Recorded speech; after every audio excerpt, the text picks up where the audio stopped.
रत्नागिरी जिल्ह्यातल्या खेडमध्ये झालेल्या अपघाताची पाहणी करण्यासाठी सरकारनं 3 नेत्यांना थेट हेलिकॉप्टरनं घटनास्थळी धाडलंय।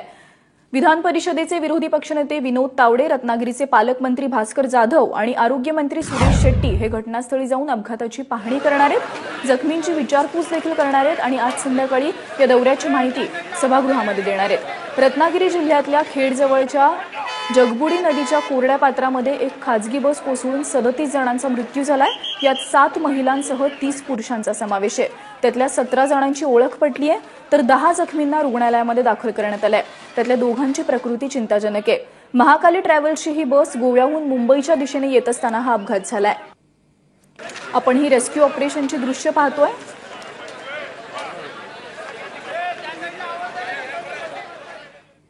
या अपघातातल्या 17 मृतांची ओळख पटू शकली। आपण पाहूयात कोण आहेत हे दुर्दैवी प्रवासी।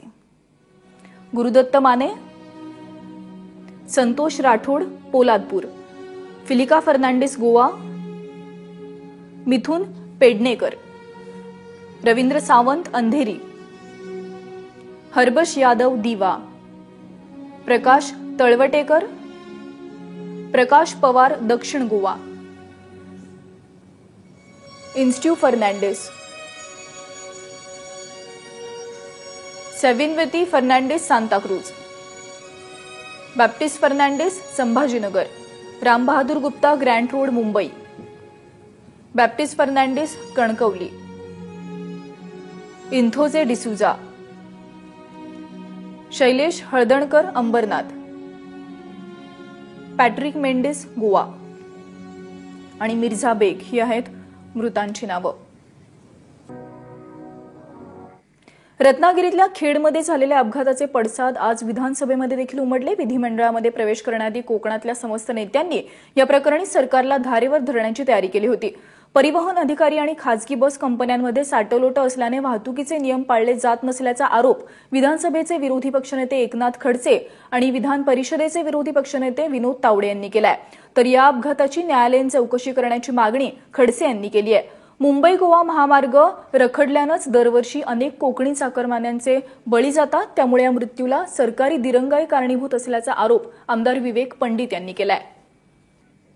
दरम्यान परिवहन खात्याचे अधिकारी आणि ट्रॅव्हल कंपन्या यांच्यात साटलोटं आहे आणि ते प्रवाशांच्या जीवावर बेतल्याचा आरोप विधान परिषदेचे विरोधी पक्षनेते विनोद तावडे यांनी केलाय। मध्यरात्री अपघात झाला, अतिशय भयानक आहे। मृतांच्या विषयात केवळ श्रद्धांजली व्यक्त करून भागणार नाही, कारण हे ऍक्सिडेंट होणं मुंबई गोवा हायवेवरचा सगळ्यात भयानक आणि मोठा अपघात असल्याचं वर्णन केलं जाईल। आणि याचं एकमेव कारण की आम्ही मुंबई गोवाचं जे चौपदरीकरण मागतोय त्याला शासनाकडून होणार असणारी दिरंगाई आता खूप उशिरा ते मान्य मिळालं, आता ते चालू होत आहे। पण त्या काळामध्ये रात्री अपरात्री ज्या टुरिस्ट बस गोव्यावर येतात त्याची वाटेत काही तपासणी होणं, ड्रायव्हरवर टूर चालकांकडनं अधिक कामाचा बोजा आल्यामुळे ड्रायव्हरला झोप लागणं, अशा अनेक गोष्टी या सगळ्या वाहतुकीच्या ह्याच्यातल्या चिंतेच्या आहेत, ज्याच्याकडे सातत्याने दुर्लक्ष हे सरकारकडनं होत असतं आणि त्याचाच परिणाम ह्या जवळजवळ 30-32 किंवा 36 असा आकडा आला की त्यांचा बळी जाण्याचं कारण असेल तर सरकारचा हा हलगर्जीपणा आहे। त्या ज्या नियमावली आहेत त्यामध्ये टुरिस्ट बस करत नाहीत, ट्रकचं ओव्हरलोड विषयामध्ये असंच असतं आणि याचं कारण परिवहन खात्याचे अधिकारी आणि ट्रान्सपोर्टर्स यांचं संगनमत आहे, लूट आहे, भ्रष्टाचार आहे आणि त्यामुळे माणसाचा जीव जातो, हे त्यातलं वास्तव आहे। दरम्यान या अपघातामध्ये बचावलेल्यांमध्ये एक परदेशी पर्यटक महिलेचा देखील समावेश आहे। इतक्या मोठ्या अपघातात देखील तिच्या फक्त हाताला दुखापत झाली आहे। गाढ झोपलेली असताना हा अपघात झाल्यानं नक्की काय झालं याची कल्पना नसल्याची माहिती या परदेशी महिलेनं दिली आहे। I just was sleeping and then I waked up when the bus was flying just down. Yeah, so and then stop. So just I cannot tell you exactly what it was. So just the flight. So